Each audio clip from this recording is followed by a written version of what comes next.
All right, folks. We are about to dive into a photo critique session, and I'm here with Troy Miller. Troy is a professional wedding photographer and just all around image maker. He is also a member of the TWiP PRO community. And Troy and I are going to dive into the photo critique channel within TWiP PRO and look at some of the amazing images that people are already starting to post in there. So, hey, Troy Miller, what's going on, man? Hey, how are you? I'm doing good. Yeah, I'm doing good. Look at you. You're in the that looks like the ultimate man cave where you're sitting right now. It's It's my office. I live in here. you said that kind of sadly. I live in here. More. Can I have some bread, please? That's pretty much it. That's pretty much it. Me and my cat, who's not in here right now. Oh, I love it. I love it. Yeah, I'm getting a cat in 2018. I'm getting a cat. Get a cat, and then you'll have one of these on your desk, which are full of cat treats. Oh, nice. Bribes. Oh, demands. That keeps me safe. Oh, nice, nice. Yeah. So from the Wolverine. All right, man. I'm gonna do a quick screen share. Sure. And actually, before I do that, can you, just so people know who you are, because you are a photographer of note. You're based in Southern California, and you do a lot of stuff. Just give us kind of an overview of who Troy Miller is and the kind of things you're involved in. I am a full-time wedding photographer. My wife and I have been doing it together full-time for 25 years. So that's been all we do. When I'm not photographing, I like to build things. So usually something to do with fire and steel. That's sort of my release. I'm involved in a lot of educational opportunities. We have a local photography event that I'm involved in. We have a local group with over 130 members I'm involved in. I teach, I lecture, I mentor. So I've been doing this a long time, and it's really important to me to see our community lifted up to a higher quality and a better standard. And, a lot's been given to me, a lot of help's been given to me. So I'm here to do what I can to give back.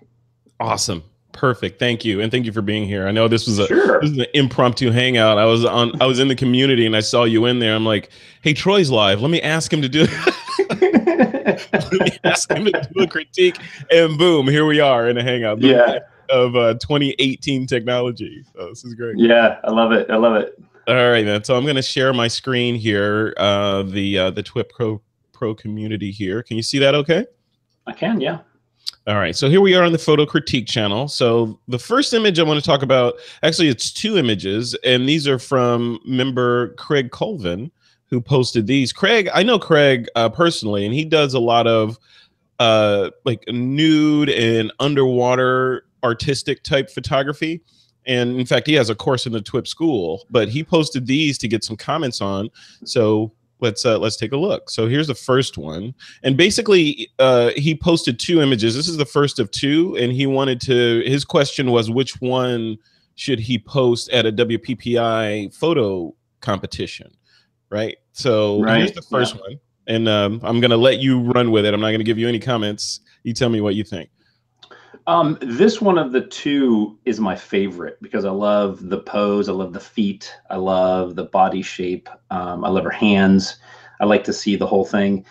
For me, I was hoping for a little bit more of a base. I mean, she is sort of floating in a void, and I get the reflection that there's water, but I don't see the particles of the water. I don't see it ground. I would love to see some kind of base, and it doesn't have to be anything specific. Yeah.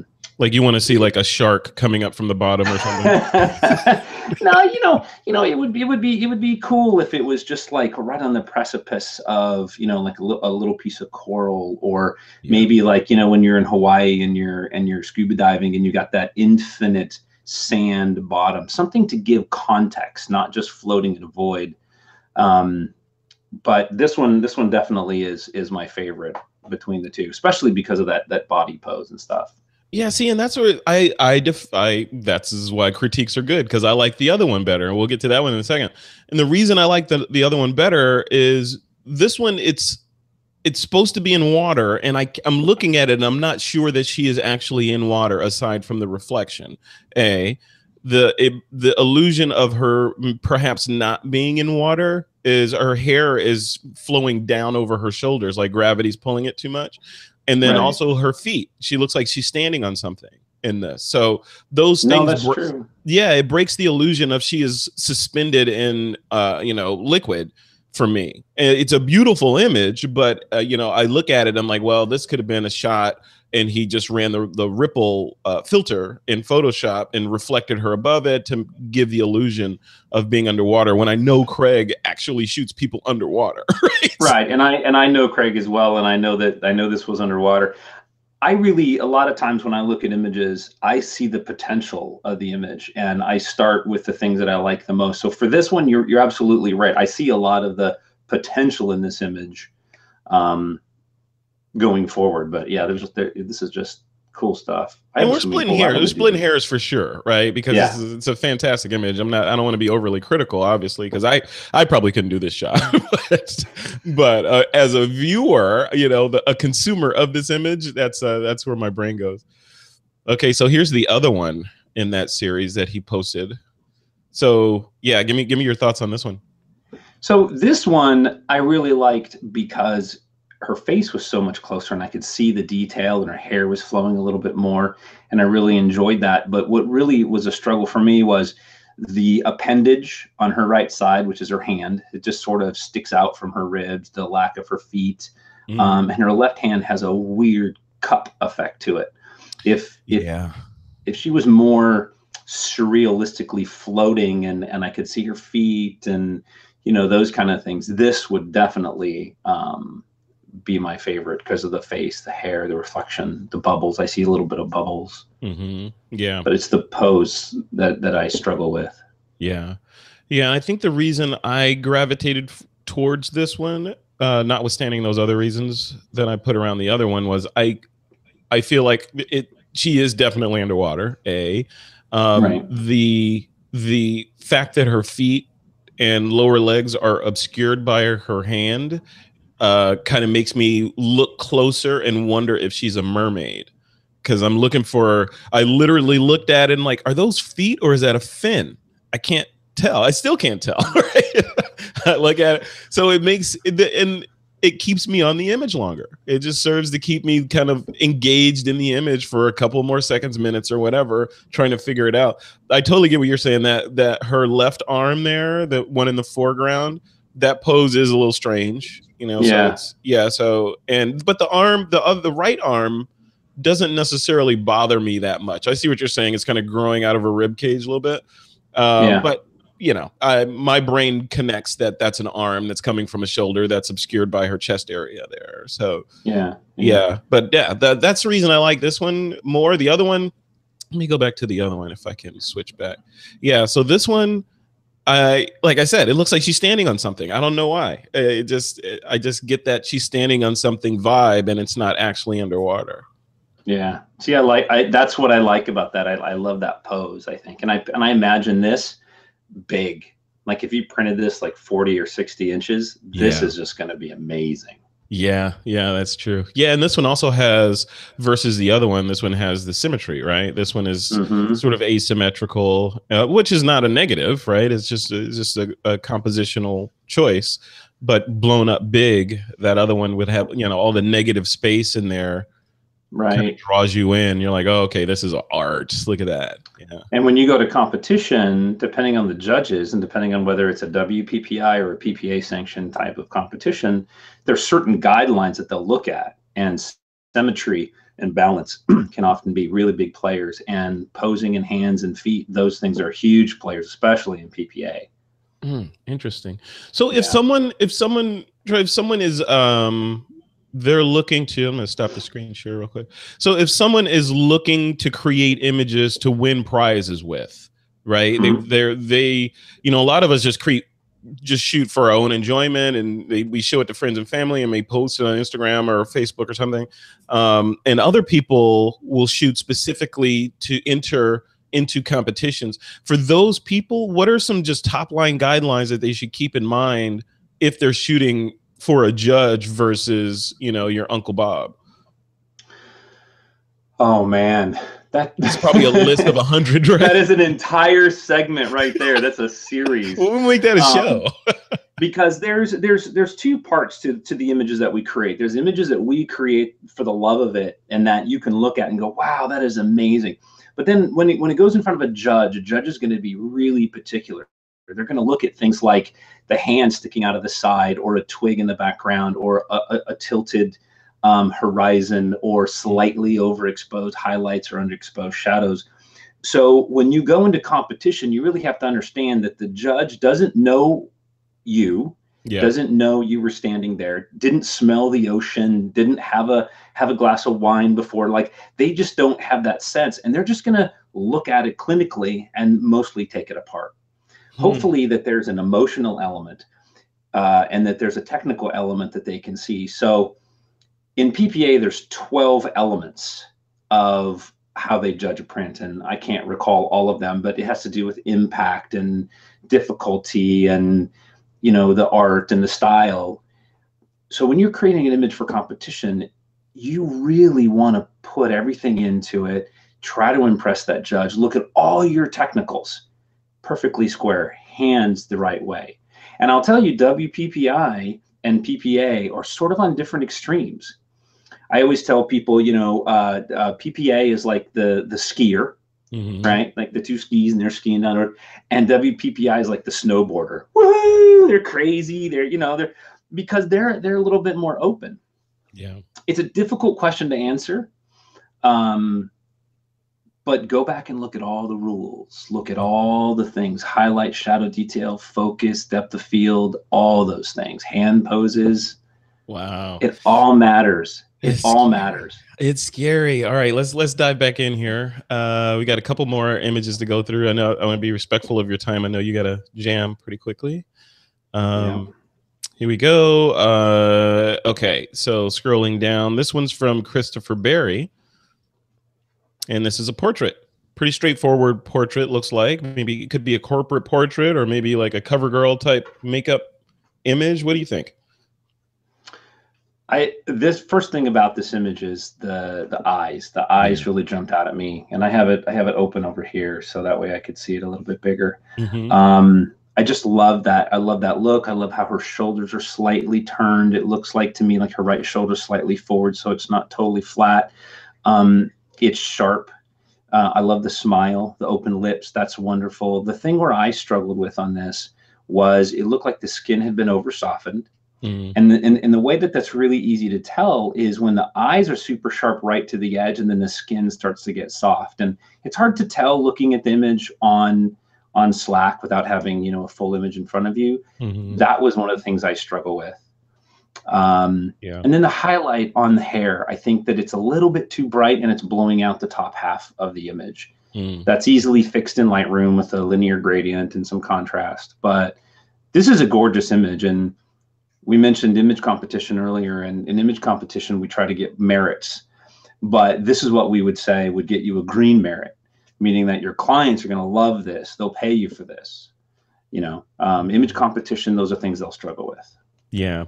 Yeah, I agree with you on the eyes. Her eyes, but I mean, we're humans, right? So the first thing that we get drawn to is making eye contact, especially if it's a human face, right? Looking back at us.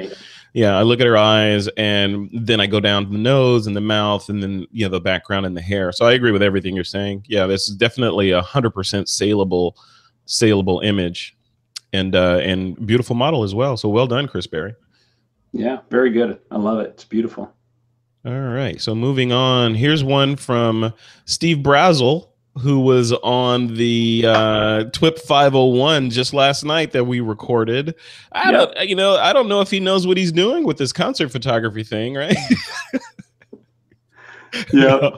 I kid. I know. Hey, I know. Dude, I've been to a couple of these concerts with him. He's taken me along just to make fun of me and watch me struggle. And he is definitely amazing at this. I love this image because I've been in the pit.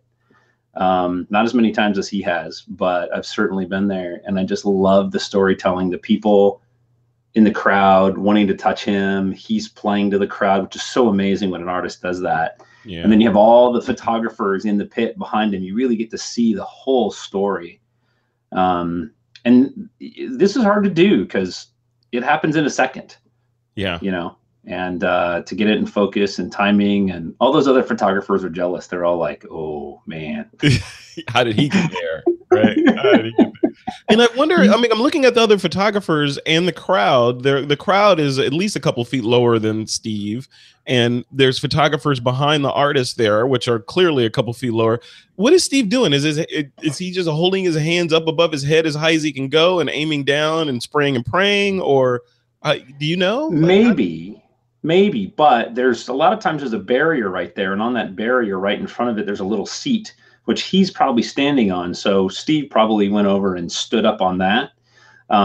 It's hard to say. If there's security guards there, sometimes they let you, sometimes they don't. But I'm guessing that's what he did. Yeah. Is he stood up on that barrier just a little bit. It only gets you like an extra foot off the ground. Love it. Steve Brazel, if you're watching this, please comment on this video in YouTube and in the TWiP Pro community. Let us know where you were. Or did you have like a drone on your camera? Or this is a great shot though, Steve. Congratulations. Yeah. Yeah. Cool. I will tell you, it's unlikely he stuck his hand up in the air to do that because that gets in the way of other photographers. So he tries to be, I know he's very respectful of other people in the pit. So I'm interested to see what he did. Yeah. Okay. Let's go down a little bit. I think here's the last one. This is from Kyle Nishioka, who is a brand new member to the TWiP Pro community. Welcome to the fray here. Look at this shot. Welcome. Man. Look at that. That is an intense star trail. That looks like it looks like it's a black hole at the middle of that star trail is going to suck those photographers right into it. That is beautiful, Kyle. Very nice. Look at that. That is so. What cool. do you think? What are your first glance image competition brain? What does it say about this image? Without knowing anything about it, I'm going to assume it's a composite. Just to get those stars in there, and that's okay. I mean, that's art all in and of itself. I really dig that. It's a lot of work to create. I'm sorry, I'm looking over here because I have it bigger over there. No, but I really love it. I really do. I would like to see it cropped a little bit more. I know that he's trying to show those star trails, but the top left corner, the black void, those are called traps. And whether it's a black spot or a highlight spot, that just your eye wants to see what's in there, and I don't see anything in there. And I think the story for this is the two people in the middle, in the lower third, watching or taking their own photos, and then of course the star trail is in there. My only other critique for this one would be that it looks like the horizon is slightly crooked. It looks like it's tilted down on the right as opposed to the left. I didn't even notice that. Yeah, look at that. Yeah, I would love to see it, tilted and cropped a little bit, but this is really nice. There's a lot of work. This is really cool. Star trails are tough. Star trails take a lot of time. That's a lot of hours. Yeah, just standing there camping out. Yeah, when I looked at that foreground initially, it reminds me of like an underwater scene, where like tropical plants and whatever fauna, on a coral reef or something. That's what it kind of looks like to me. There's a treatment on the foreground. Yeah, it does. It does look like that. Yeah. Yeah. Yeah. Need a starfish in there or something to really see. Very cool, man. And I think let's go back. I think that's it. Yeah. That's cool. That's all the images that we were going to talk about. Any final comments on, just how to, just sort of, this is a loaded question. I realize that, but Troy Miller, how do you take a good photo? You shoot a lot, and then you shoot a lot more, and you shoot a lot more. For those who are maybe musicians out there who have tried to be a musician, I've taken a lot of guitar lessons, and one of the things that I've learned that no matter how good you get at something, you have to practice your scales. You have to shoot all the time, every day, get super familiar with your gear, and then get inspired. That's the next biggest thing. Get around a group of other like-minded photographers, even not like-minded. Just get inspired and just go out and do it, and then learn. Ask a lot of questions. Don't make any assumptions. There's a lot out there that we don't know, but somebody knows that. Right. Getting involved in like your community and like getting involved in TWiP and local organizations and stuff help you get inspired, because somebody will create something like that star trail and go, like what Craig Colvin does. I never would have thought of that. Yeah. You know, Yeah. so yeah, get Yeah, get you get inspired. inspired. You get inspired to go give it a shot, and like literally, right? I'm gonna go Right, try to right, do a similar shot to that, and put my own spin on it, or right. like with the star trails. This I think that's the second star trail shot I've seen in the critique area since we launched, and I look at these and I'm like, I want to go do that. I want to get out and try it. And I know I'm going to fail twice or three times and then maybe Now get. I'll teach you how to do it. So you'll nail it. I'll teach All you right. how. I'm going to hold you to that. I want to learn how to It's do Star easy. Trails. All right. Yeah, yeah, yeah. It's Cool. good. It's good. All Gotta have right, lots of man. snacks. Well, thank you. Thank you so much. Just real quick, where should people go just to connect with you? I know obviously they can come to the TWiP Pro community at twippro.com or have me cough. Sorry about that. The TWiP Pro community at twippro.com. Or what's your URL? My website, my wedding website is imageryconcepts.com. A lot of my fine art stuff is on spicyjello.com. And yep, and then on Instagram, Imagery Concepts is my wedding stuff, and then my fine art, which I rarely post, is Spicy Jello is my Instagram. Spicy Jello. So, Spicy Jello, yeah. Okay, dude, we can't go without you telling us the story behind Spicy Jello. Those words don't generally go together. That is exactly why I picked it. We were sitting around talking about names, and I always like things that are dissimilar and don't look like they belong. Yeah. And I was like, hey, Spicy Jello would be great. And then I went, that's a good domain. And of course, I bought it right away. It was like 5 years ago. I love it. And it's turned into my fine art stuff, my fire and abstract and infrared and all that kind of stuff. So yeah, people have to check out some of that fire stuff too, because that's impossibly beautiful, some of the stuff that you create, man. So thank you. Yeah, it's fun. Yeah, love it. All right, man. Perfect. Well, thank you. Get on with your day. Thanks for letting me bug you for a couple minutes. Sure. And on behalf of all the people whose images we critiqued, thank you for your thoughts and comments on the shots. Absolutely. It's brave to put your image out there. And so kudos just for doing that. You got to do it. Got to do it. All right. Keep shooting. All right. Troy, thanks a lot, man. All right. Hey, take care. Okay. Peace.